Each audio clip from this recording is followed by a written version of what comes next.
Ah, il y en a qui se sont rajoutés. Que Dieu puisse vous bénir abondamment. Amen. Et j'ai vu que vous avez remercié les musiciens. Et vous savez, on peut bénir ceux qui font du ministère dans l'Église. Peu importe le ministère, on peut bénir le Seigneur avec des actions de grâce. Et ce matin, on va parler vraiment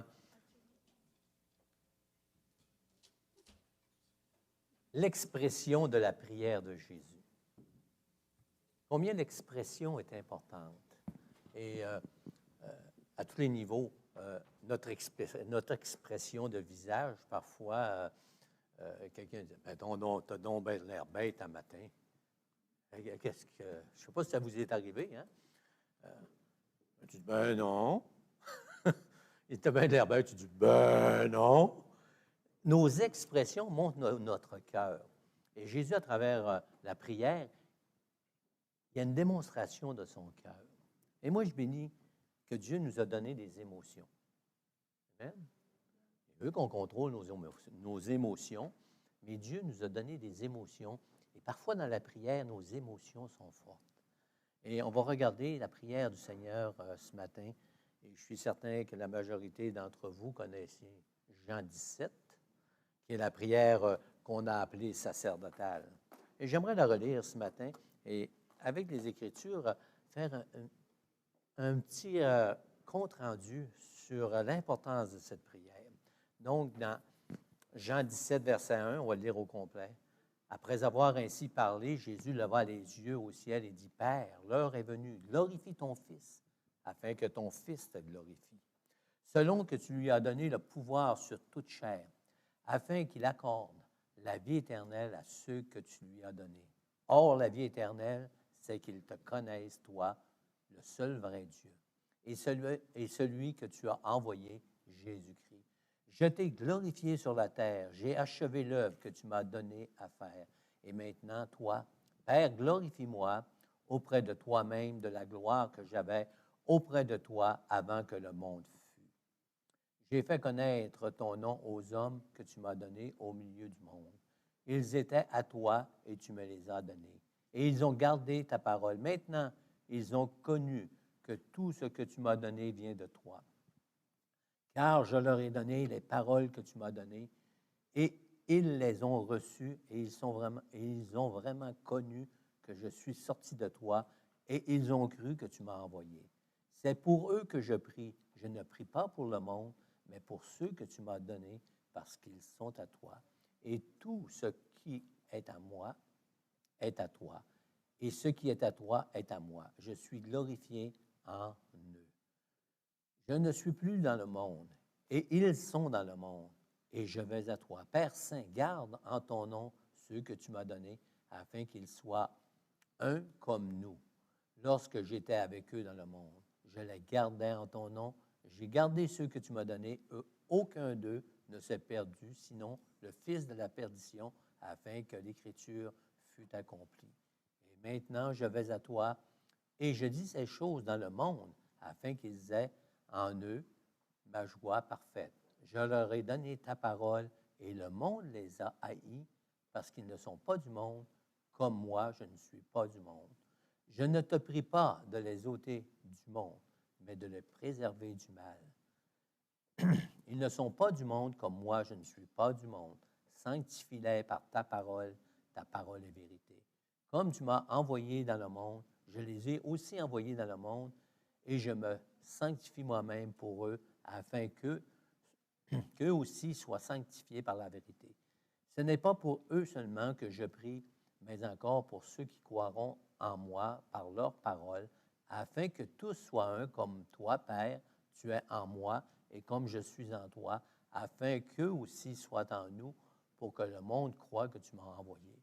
Je leur ai donné la gloire que tu m'as donnée, afin qu'ils soient un comme nous sommes un. Moi en eux et toi en moi, afin qu'ils soient parfaitement un, et que le monde connaisse que tu m'as envoyé et que tu les as aimés comme tu m'as aimé. Père, je veux que là où je suis, ceux que tu m'as donnés soient aussi avec moi, afin qu'ils voient ma gloire, la gloire que tu m'as donnée, parce que tu m'as aimé avant la fondation du monde. Père juste, le monde ne t'a point connu, mais moi, je t'ai connu, et ceux qui ont connu que tu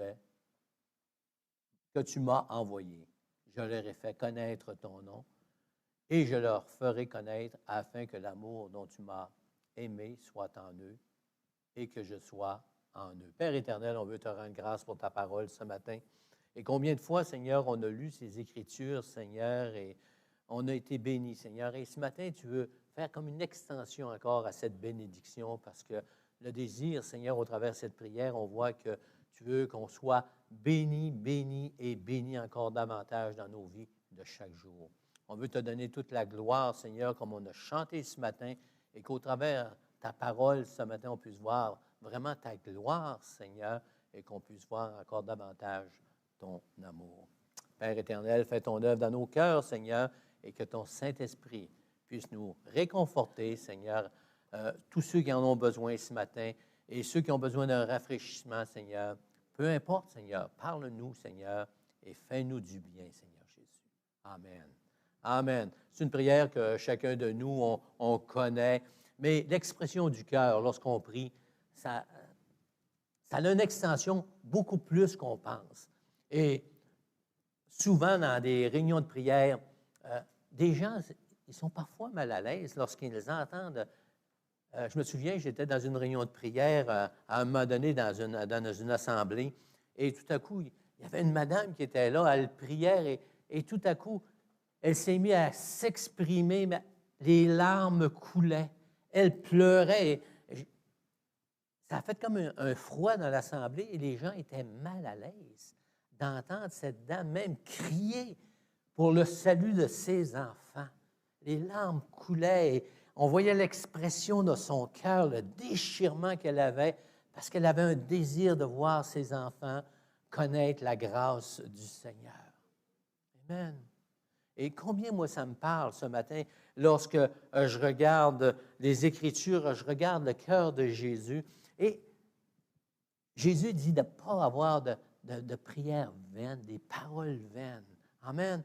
Et lorsqu'on prie, on doit être capable de laisser aller notre cœur, comme Jésus a laissé aller son cœur dans une situation particulière, parce que, vous savez, dans ce chapitre de Jean 17, il y a un chapitre qui précède, et il y a un chapitre après. Le chapitre qui précède, il parle de sa mort, et plus loin, on le voit qu'il va être crucifié. Et à travers sa prière, on voit toute l'ampleur.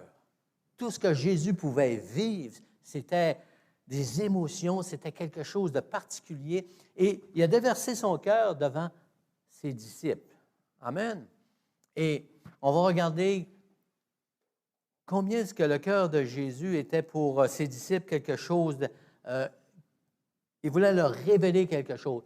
Et il ne faut jamais oublier le contexte des Écritures, même au travers de la prière sacerdotale. Vous savez, lorsque Jésus est en train de prier, il priait pour ses disciples, et souvent on entend dire « Ah, les disciples ils étaient sauvés ». Mais il y a même de valeur, les disciples n'avaient pas encore connu la grâce de Dieu. Ils n'étaient pas encore dans la grâce de Dieu parce que Jésus prend un temps pour dire « Glorifie-moi, Père ». Avez-vous remarqué ça? Et je suis en train de préparer ma prédication et ce petit bout-là ne m'avait jamais frappé comme il m'a frappé cette semaine. Glorifie-moi, Père. Ça a l'air orgueilleux. Hein? Premier abord, quelqu'un qui ne connaît pas la grâce de Dieu, il dit, c'est orgueilleux ça. Il veut être glorifié, il veut être élevé. C'est ça que ça veut dire, être glorifié, être élevé. Mais dans le contexte de la parole de Dieu, lorsque Jésus prie de même, parce que Jésus était en connaissance de ce qu'il faisait. Il s'en allait vers la mort. Il allait être crucifié. Et ça, c'était pour les gens qui l'entouraient, pour ses disciples, c'était la honte. Imaginez,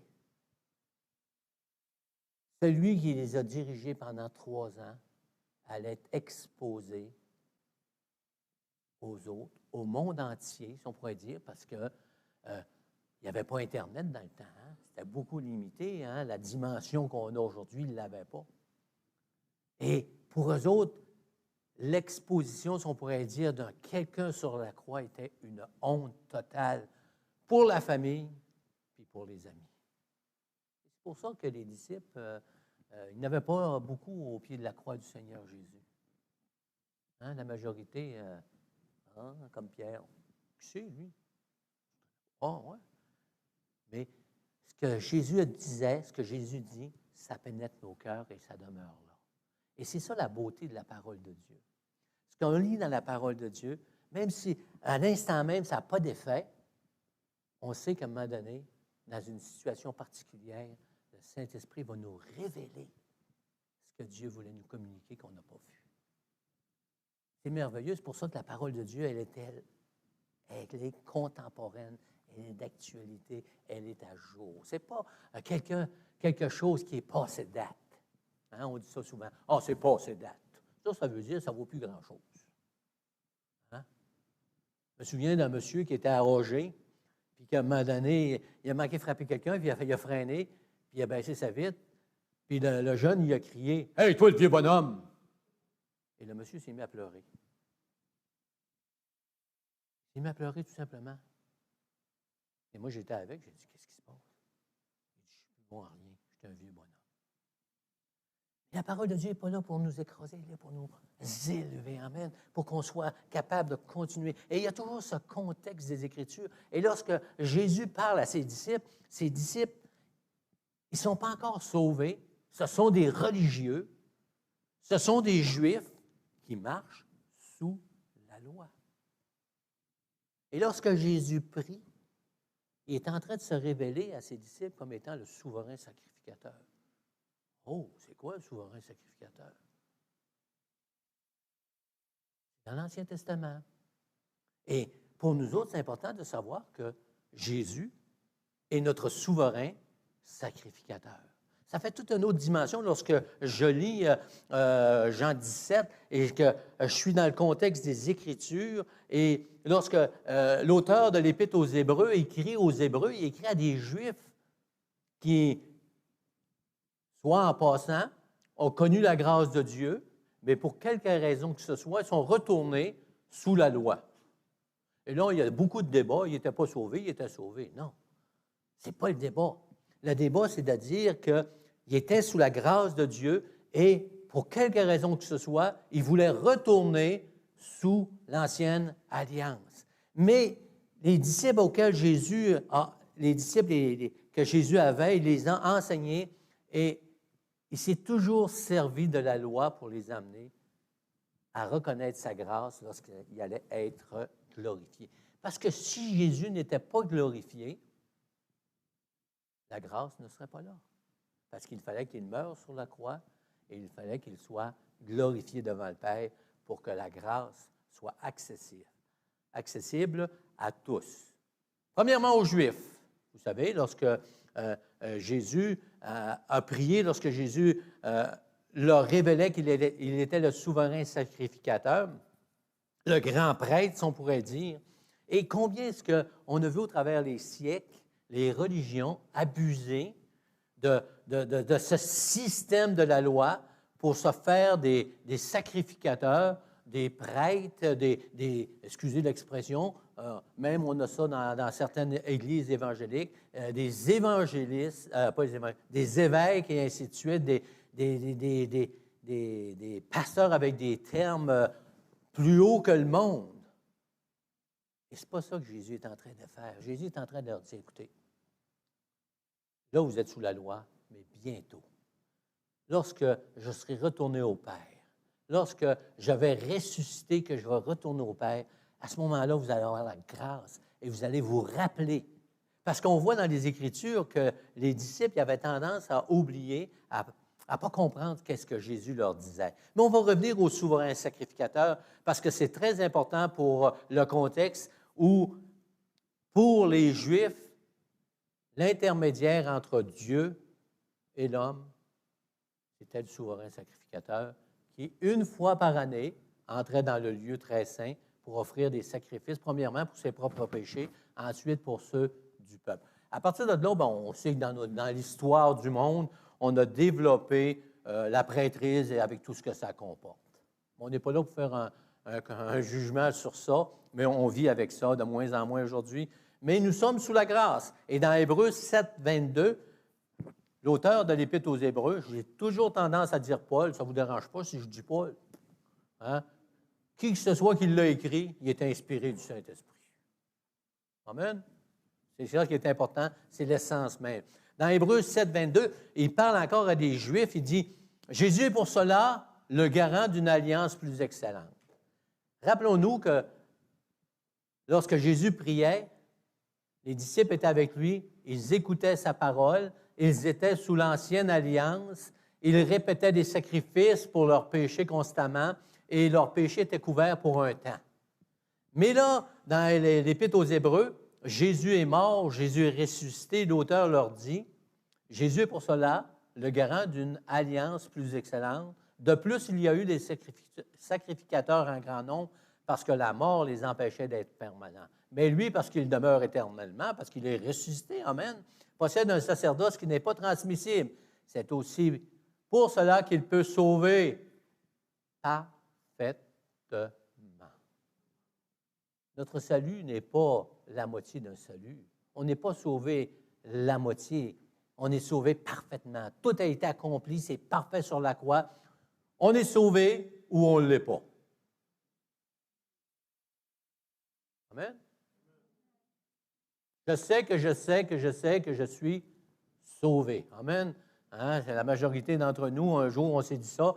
Quelqu'un disait « Ah ouais, mais tu es prétentieux parce que tu dis que tu es sauvé. » Qui c'est qui te dit que tu es sauvé? On sait que c'est le Saint-Esprit qui est en nous, qui nous a donné une révélation, et on sait qu'on est sauvé. Amen. Et c'est merveilleux. Et il nous convenait en effet d'avoir un souverain sacrificateur comme lui. Il parle de Jésus, saint, innocent, sans tache, séparé des pécheurs et plus élevé que les cieux, qui n'a pas besoin, comme les souverains sacrificateurs, d'offrir chaque jour des sacrifices, d'abord pour ses propres péchés, ensuite pour ceux du peuple, car ceci, il l'a fait une fois pour toutes en s'offrant lui-même. Et lorsque on va dire, Paul parlait aux Juifs, parce que, comme on dit, les Juifs, c'était le peuple de Dieu, et Jésus s'adressait constamment à des Juifs. La majorité des gens qui ont côtoyé Jésus, c'était des Juifs qui étaient sous la loi, qui connaissaient l'Ancien Testament, parce que, rappelez-vous que les Juifs, ils allaient, si on pourrait dire, à l'école dès leur naissance, aussitôt qu'ils étaient capables de comprendre, ils étaient enseignés sous la loi. Amen. Et ils savaient que le seul intermédiaire, c'était, dans l'Ancien Testament, c'était le souverain sacrificateur, c'était les sacrificateurs. Mais sous la Nouvelle Alliance, il y a un seul médiateur entre Dieu et les hommes. On voit ça dans 1 Timothée, chapitre 2, verset 5, « Car il y a un seul médiateur, et aussi un seul Dieu, et aussi un seul médiateur entre Dieu et les hommes, Jésus-Christ, homme qui s'est donné lui-même en rançon pour tous. » C'est là le témoignage rendu en son propre temps. Mais là, je suis en train d'avoir mon ordinateur qui fait des siennes. Et dans Jean 2, verset 1, il dit, « Mes petits-enfants, je vous écris ces choses afin que vous ne péchiez point. Et si quelqu'un a péché, nous avons un avocat auprès du Père, Jésus-Christ le juste. » Et ça m'a encore frappé. Et depuis que je suis chrétien, que je lis ce verset-là et je dis, « Merci Seigneur. » Et vous savez qu'à l'heure actuelle, et dans la chrétienté, il n'y a plus de chrétiens qui font de péché. Il y a une doctrine qui est là. Et vous dites, voyons donc. Bien, sachez une chose, que ça fait 46 ans que je suis dans le Seigneur et c'était même quand j'ai accepté le Seigneur. Et c'est-tu décourageant lorsqu'on tombe? La parole de Dieu nous dit, si tu tombes, tourne le regard vers le Seigneur et le Seigneur va te ramener dans la bonne direction. Amen. Hein? Nous sommes parfaits en Jésus-Christ. Amen. Alléluia. Et ça enlève tellement de choses. Notre regard, nos prières. Oh oui, nos prières changent.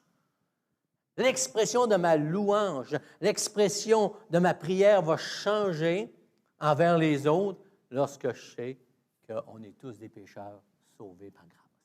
Ça enlève souvent la condamnation que je pourrais porter dans ma prière. Ah ouais? Souvent, dans nos prières, on condamne. Hein? C'est triste, mais Jésus n'a pas condamné. Jésus a encouragé. Jésus priait le Père. il faut que je sois glorifié. Il faut que je sois vraiment, que toutes les Écritures s'accomplissent. Et c'est pour ça que tout est accompli. Amen. On n'a rien à rajouter à la parole de Dieu.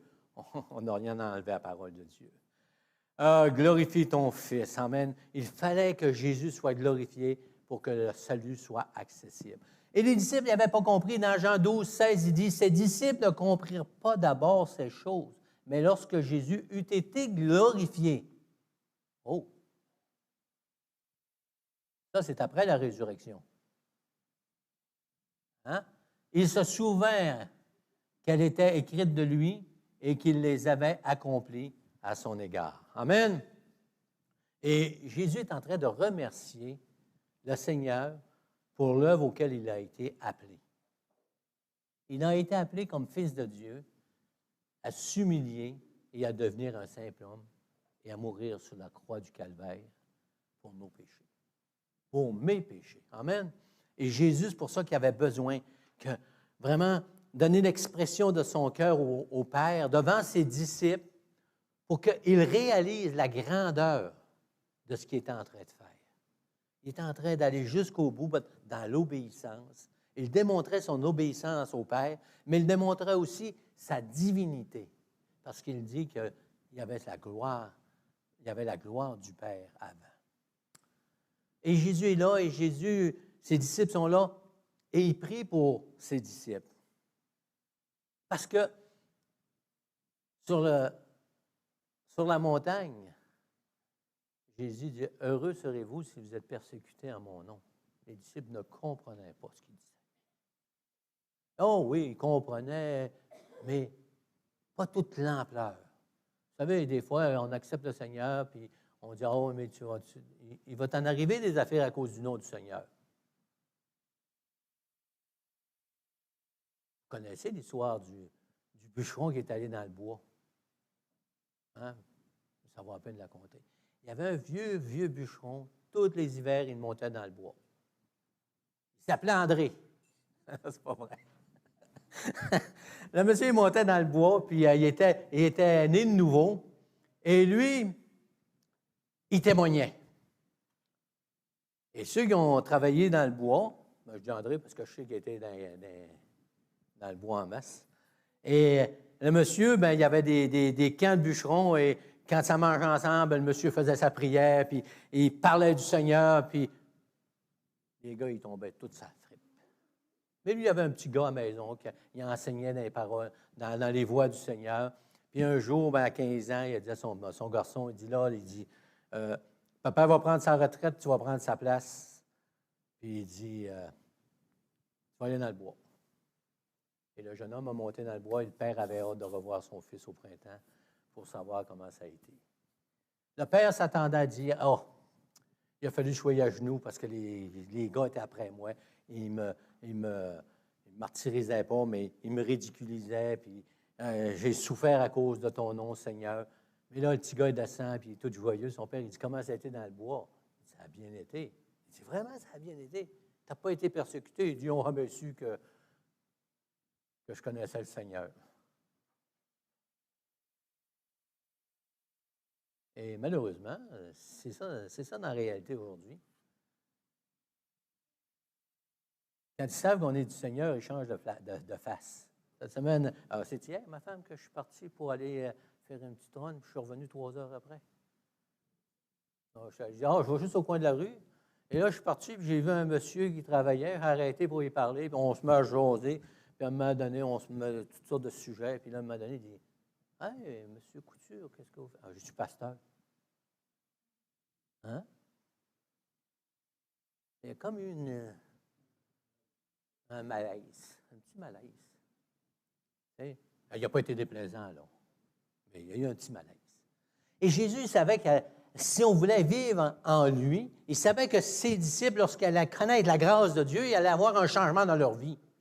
Ils n'avaient pas encore eu le changement parce que même leur prière montrait comment est-ce que leur cœur était. Vous savez, qu'est-ce qu'ils ont demandé? La première des choses, quand ils ont vu qu'il y avait un pouvoir dans le nom du Seigneur Jésus-Christ. On va faire descendre le feu du ciel, Seigneur. L'expression de leur cœur. Hey, on va faire Hey, Seigneur, Il faut les éliminer parce qu'ils vont nous causer du trouble. C'était leur cœur. Et Jésus connaissait toutes choses, puis il dit, première des choses qu'il dit, Père, je te prie de ne pas les ôter du monde. Oh! Combien ça nous change, hein? De cette mentalité qu'on avait il y a 45 ans, je ne sais pas si ça existe encore aujourd'hui, ça doit exister parce qu'il y a encore des frères qui s'isolent sur des fermes puis ils ne veulent plus avoir de contact avec le monde.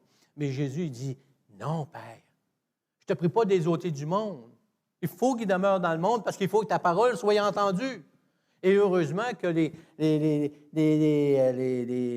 disciples de Jésus ont répondu au cœur de Jésus, ont répondu à la prière, et le Saint-Esprit les a touchés. Et Jésus ne voulait pas les enlever du monde. Il voulait vraiment que les disciples comprennent que les gens ont besoin du Seigneur. Et c'est pour ça, dans Matthieu 28, 19, il dit, « Allez, faites de toutes les nations des disciples, les baptisant au nom du Père, du Fils et du Saint-Esprit, et enseignez-leur à observer tout ce que je vous ai prescrit. Et voici, je suis avec vous tous les jours jusqu'à la fin. » Hey, il y a une promesse qui est là. L'appel est là d'aller partager la parole de Dieu, parler de l'amour de Dieu, du salut en Jésus-Christ, que ce n'est pas par la religion, ce n'est pas par une organisation, ce n'est pas par un pasteur, ce n'est pas par qui que ce soit, c'est par la personne de Jésus-Christ parce qu'il est allé jusqu'à la croix, jusqu'à mourir pour nos péchés, que nous sommes pardonnés. Et on sait que Jésus a dit, vous allez être persécutés. Les disciples, ils se sont rappelés du sermon sur la montagne. Vous serez persécutés. Ah là, hey, on dit, hey, nous autres. Vous savez, à chaque époque, on a une mentalité de la persécution des tribulations. Chaque époque, mais chaque individu. Avez-vous déjà rencontré quelqu'un qui se donnait un coup de marteau sur un doigt? Personne? Est-ce que vous en avez déjà vu 2 qui se donnaient des coups de marteau? Ou 3 ou 4? Moi, j'en ai vu qui se sont donné un coup de marteau, mais ils l'avaient juste frôlé. Juste. Et là, c'était la danse de Saint-Guy. Hey, c'est quoi cette affaire-là, la danse de Saint-Guy? Je viens de penser à ça. Dites-vous ça, vous autres, la danse de Saint-Guy? Ça devait être quelqu'un qui... Hey! Puis là, il se lamente, puis oh, ça fait mal, ça fait mal. Hein, surtout nos enfants quand ils sont jeunes. Puis là, tu dis, monte à papa. Hey, tu t'es pas touché, mais ça fait mal pareil. Puis des fois, tu es avec un gars, bang! Oh, aïe, aïe. Tu le vois 2 jours après, il y a un pansement, il s'est cassé le doigt. C'était pas la même chose. Et les tribulations, des fois, on regarde les gens et on dit, ah, il est donc bien momoune. C'est une expression, vous dites, momoune? Memeille. Il y a des femmes qui sont pas mal plus tough que nous autres. Hein. Ma femme, elle me dit toujours, tu n'es pas si tough que ça, si tu avais eu 2 bébés, là, tu pourrais dire que tu es tough. Non, mais on n'a pas tous le même seuil de tolérance sur la douleur. On n'a pas tous le même seuil de tolérance sur la tribulation, sur la persécution. Êtes-vous d'accord avec ça? Mais Dieu nous accompagne, peu importe notre degré. Dieu est avec nous chaque jour. Et quand on va partager la parole de Dieu, il va arriver toutes sortes de choses. Mais Dieu nous accompagne et il va nous donner la force. Amen. Et c'est pour ça que Jésus prie. Hey, nous autres, on voudrait sortir du monde, on voudrait s'en aller avec le Seigneur.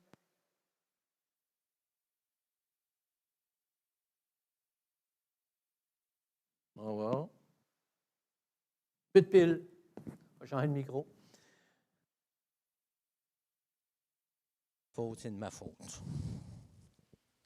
Ouais, 1, 2. Ah, la technique. Et vous savez, le Seigneur, dans sa prière, il avait tout dit ça à ses disciples, qu'il allait avoir des tribulations, qu'il allait souffrir, mais il n'était pas en mesure de comprendre. Et chacun de nous, lorsqu'on donne notre cœur au Seigneur, vous savez, on n'est pas en mesure de comprendre par où on va passer à cause du nom du Seigneur.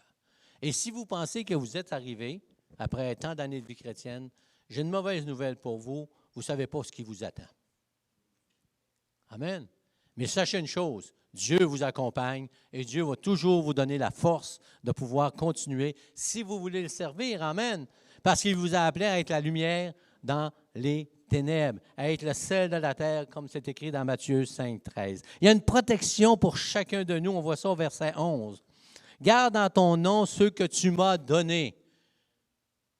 On va avoir différentes attaques, on va avoir différents combats. Mais on aura toujours le combat d'annoncer la parole de Dieu. Ne soyons pas comme ce jeune bûcheron qui ne parlait pas du Seigneur, il n'y a pas eu de tribulation. Parce que si nous parlons du Seigneur dans le siècle où nous vivons, si nous élevons le nom de Jésus-Christ au-delà de toutes les philosophies qu'on entend à gauche et à droite, si on ose partager la parole de Dieu telle qu'elle est écrite, on va avoir des ribondes à quelque place, à quelque part. On va avoir une certaine tribulation. Mais la parole de Dieu a encore des promesses. Alléluia. Matthieu 5, 11, il dit « Heureux serez-vous lorsqu'on vous outragera, qu'on vous persécutera et que l'on dira faussement de vous toutes sortes de mal à cause de moi. » Ah, c'est pour les disciples. Oui, c'était pour les disciples. Mais Jésus dit pour tous ceux qui vont croire en mon nom. Je ne sais pas si parmi nous, il y en a qui ont reçu Jésus-Christ comme leur sauveur personnel, puis qu'on leur a dit qu'il allait être dans la ouate.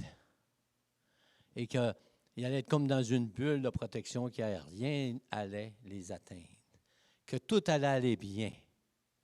Et moi, je suis une de ces personnes, quand j'ai reçu Jésus-Christ comme mon sauveur personnel, pas ma femme elle me disait les choses qui étaient, mais il y avait un monsieur dans l'église qui, lui, il disait « Ah, ça va bien aller à l'ouvrage, ça va bien aller là, ça va bien aller là, tout va bien aller, tu vas voir, tout va s'aplanir. » Et je me souviens lorsque, dans le domaine où je travaillais, j'ai commencé à parler du Seigneur, vous savez, la balloune a pété, ça n'a pas été long. Mais heureusement, le Seigneur était là et la joie du Seigneur nous accompagnait. Amen. Ceux qui partagent la parole de Dieu, il y a quelque chose qui se produit à l'intérieur parce que Jésus a prié. Jésus a dit, « Heureux serez-vous ». La parole de Dieu nous dit, « Heureux serez-vous ». Et n'aie pas peur de partager la grâce du Seigneur parce que tu vas avoir une joie dans ton cœur. Et Jésus a dit qu'ils aient en eux ma joie parfaite. Amen. La volonté. Lorsque Jésus écrit ça, il s'en allait vers la mort, imaginez. Il écrit ça, il dit ça à ses disciples, il est avec ses disciples, puis il est en train de leur parler, il est en train de prier, et il sait qu'il s'en va vers le sacrifice ultime. Il va être exposé au monde entier, si on pourrait dire. Il va être crucifié, son sang va être versé, il va mourir sur la croix, il va être la honte de sa famille, il va être la honte de ses disciples pour une période, mais il sait qu'il fait la volonté de son Dieu, il fait la volonté du Père, et Jésus pouvait marcher dans la joie jusqu'à la croix. Et celui qui suit le Seigneur, ça ne veut pas dire qu'il n'y aura pas d'embûches à travers sa vie, mais il va avoir la joie du Seigneur. Il va avoir la paix du Seigneur. Une paix qui surpasse toute intelligence. Amen. Et combien la parole de Dieu est précieuse. Jacques, chapitre 1, verset 2, nous dit, « Mes frères, regardez comme un sujet de joie complète les diverses épreuves auxquelles vous êtes exposés. » Matthieu 5,12, il dit, « Réjouissez-vous et soyez dans l'allégresse. » Soyez dans l'allégresse au travers des tribulations.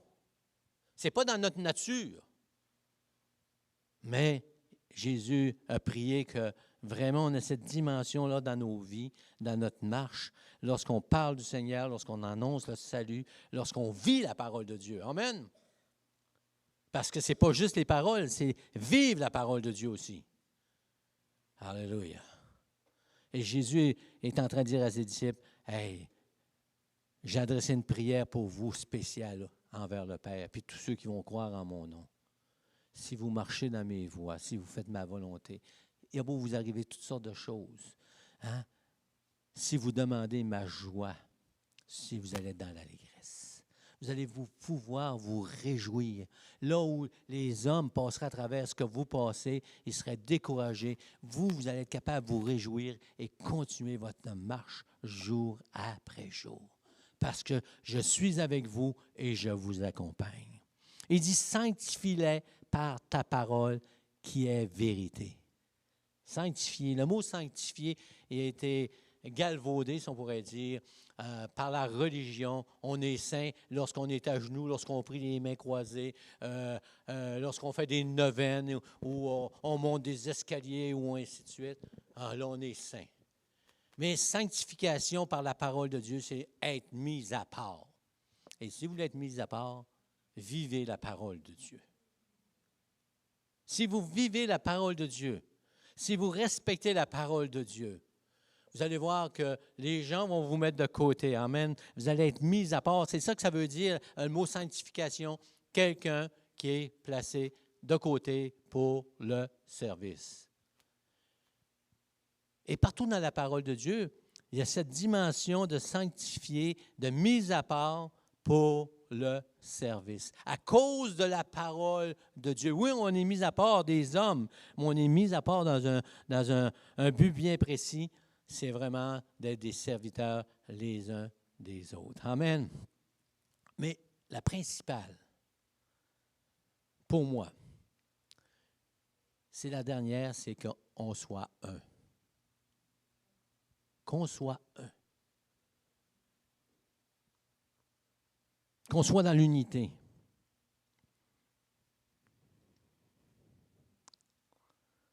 Ce que Jésus est en train de dire, Seigneur, révèle-toi par ton Saint-Esprit. Même que je vais être glorifié, Seigneur. Il faut que tu donnes une touche spéciale à chaque croyant dans chaque Église. Chaque croyant dans chaque Église. Qu'il y ait cette dimension d'unité. Parce que ça concerne, il parle de sa relation entre lui et le Père. Comment est-ce qu'ils étaient proches un de l'autre? Hein? Le Père connaissait le Fils et le Fils connaissait le Père. Ils savaient tout un de l'autre. Ils connaissaient tout parfaitement. Et c'est pour ça qu'ils étaient un.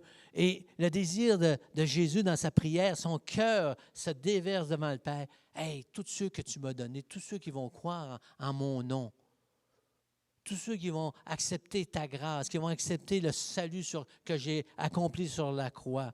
Seigneur, il faut que ton Saint-Esprit les amène dans une dimension d'unité totale. Que nous soyons un les autres en tant que le corps de Christ. Jésus savait de quoi il parlait. Il savait de quoi il parlait parce qu'il connaît l'être humain. Et ce n'est pas parce qu'on est né de nouveau qu'on est capable, tout seul, de marcher dans l'unité. Il y a tellement de choses qui nous arrivent dans nos vies en tant que corps de Christ qui est là pour causer la division. Mais le Seigneur, son désir, c'est qu'on soit un.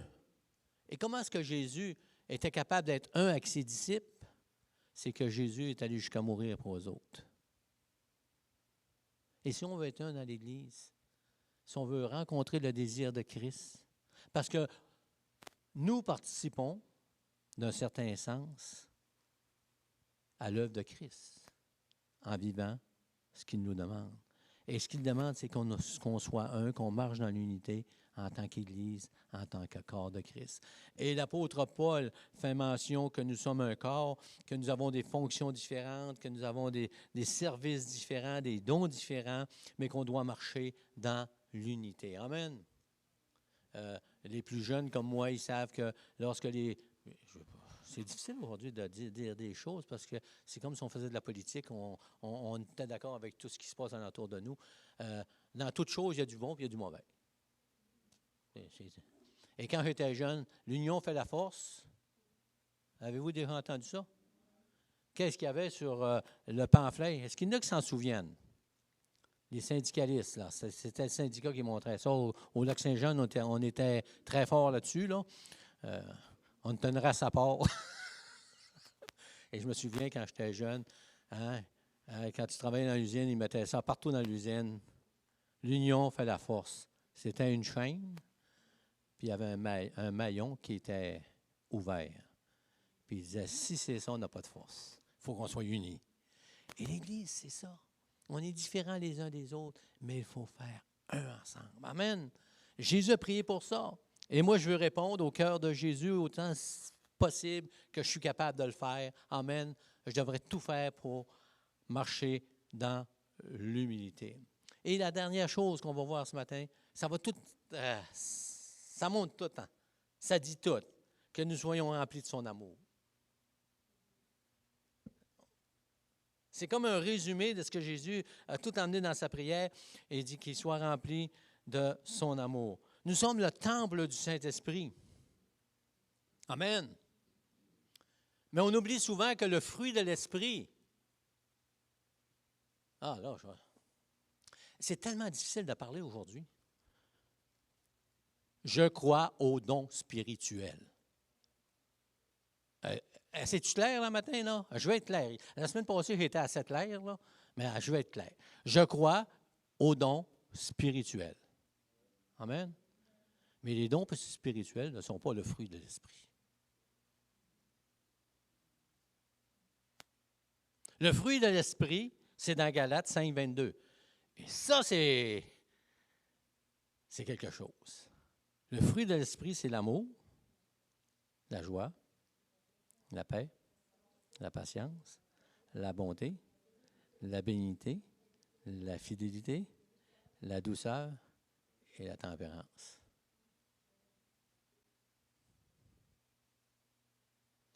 Il y a des chrétiens qui ne croient pas aux dons spirituels. C'est leur affaire. Moi, j'y crois. Je ne suis pas là m'ostiner qu'eux autres. Ça ne donne souvent rien parce que c'est le Saint-Esprit qui fait l'œuvre. J'ai des bons amis qui ne croient pas des dons spirituels. C'est des bons amis, des bons chrétiens, ils aiment le Seigneur. Amen.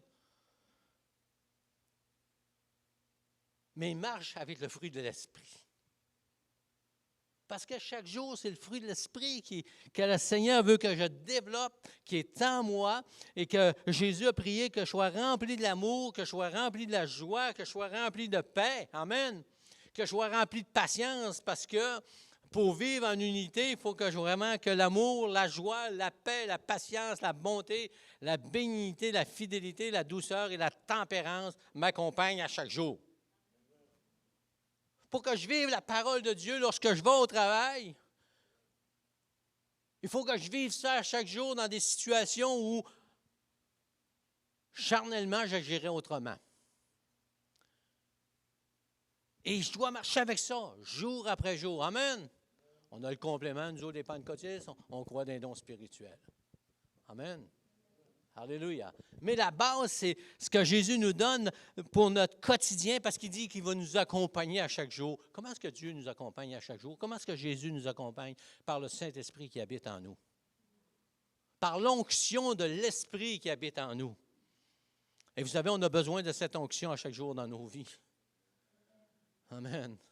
On a-tu besoin de cette onction de l'Esprit lorsqu'on circule? Alléluia. Peu importe où on est. Vous savez, les chrétiens qui sont pris dans le trafic, ils ont la main sortie dehors et ils louent le Seigneur. Alléluia. Alléluia. Regarde-moi pas. Hein? On est accroché sur notre boîte de vitesse, on est accroché sur la pédale, puis on a le break, puis on a... Hey, ça va-tu avancer? Ça va-tu avancer? On grogne. On a besoin de marcher dans l'Esprit.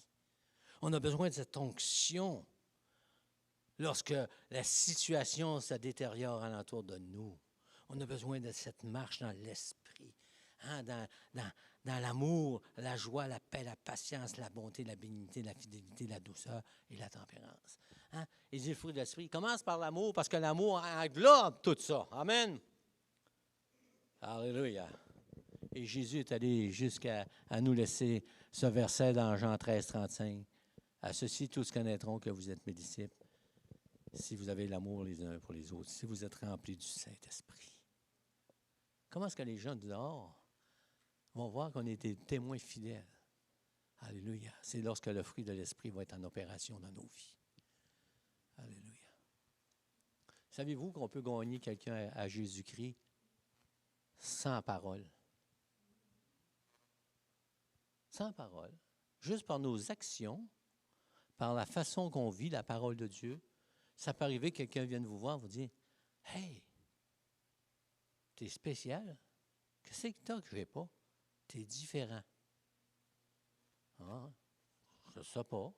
Mais tu n'es pas comme les autres. Tu ne te choques pas, tu ne t'enrages pas, tu ne m'enguirlandes pas, tu ne me dis pas ça, tu ne fais pas comme les autres. Bien, ça, c'est le fruit de l'esprit. Amen. Alléluia. Nous sommes le sel de la terre. Oh, ce matin, lorsque vous lirez cette semaine un petit devoir, reprenez Jean 17, lisez-le tranquillement. À regarder les mots. Glorifie-moi, Père. Et là, vous allez commencer à bénir le Seigneur pour toute l'œuvre qu'il a faite sur la croix du Calvaire. Vous allez commencer à élever le nom de Jésus, à glorifier Jésus, parce qu'il s'est humilié, il est mort sur la croix, il a versé son sang. Vous allez commencer à glorifier le Seigneur, parce que le Saint-Esprit qui est en toi est en train de te transformer jour après jour. Il veut te transformer, il veut me transformer, mais il faut que je sois à l'écoute.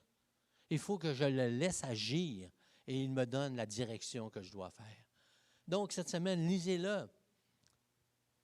Jean 17, tranquillement. Arrêtez-vous. Méditez la parole de Dieu. C'est ça que ça veut dire. Méditez la parole de Dieu. L'obligation d'être chrétien. C'est peut-être plus de même. On a fait des péchés, nous autres, les chrétiens, parce qu'on ne lisait pas notre parole à tous les jours.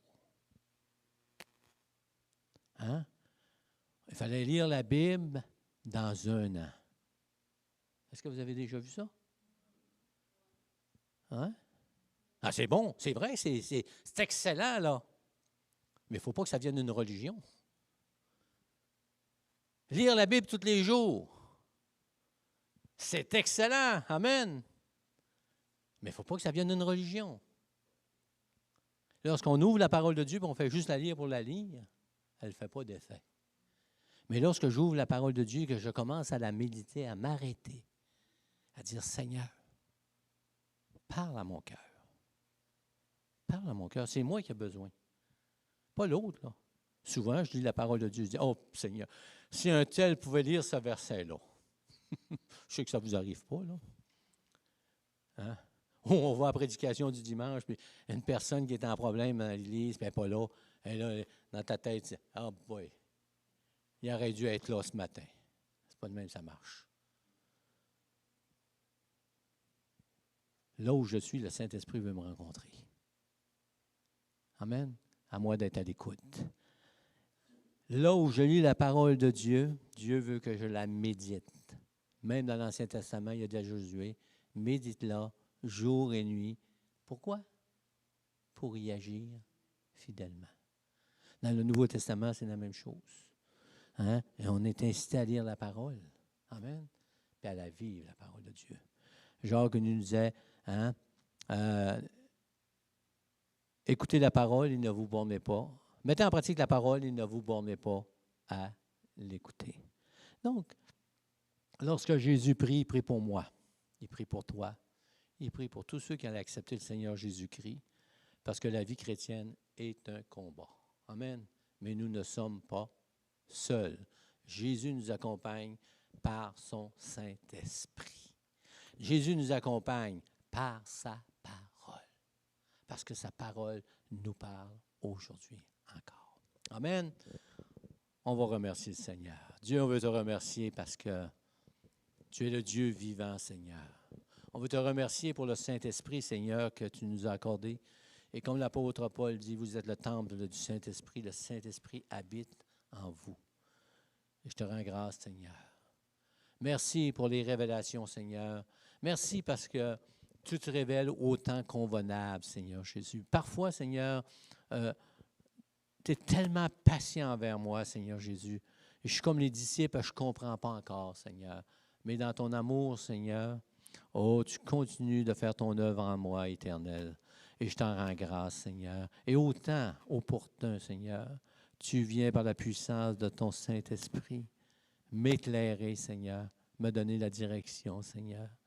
Oh, ma prière ce matin pour chacun de nous, Seigneur, les saints, que chacun de nous, on soit attentif à ton esprit, qu'on médite ta parole, Seigneur, et que ton Saint-Esprit nous aide, Seigneur, à la comprendre et à la mettre en pratique. Seigneur, on veut que ton nom soit glorifié dans nos vies personnelles. On veut que ton nom soit glorifié dans notre assemblée, Seigneur Jésus. Et on veut que toute la gloire te revienne, non pas aux hommes, mais à celui qui nous a aimés le premier, Jésus-Christ, qui est mort sur la croix et qui a tout accompli et qui maintenant est assis à la droite du Père. Oh, merci Jésus pour l'œuvre que tu as faite sur la croix. Amen. Et amen. N'oubliez pas, mercredi soir, la prière, que nos cœurs soient disposés à la prière. Amen. Dieu vous bénisse abondamment.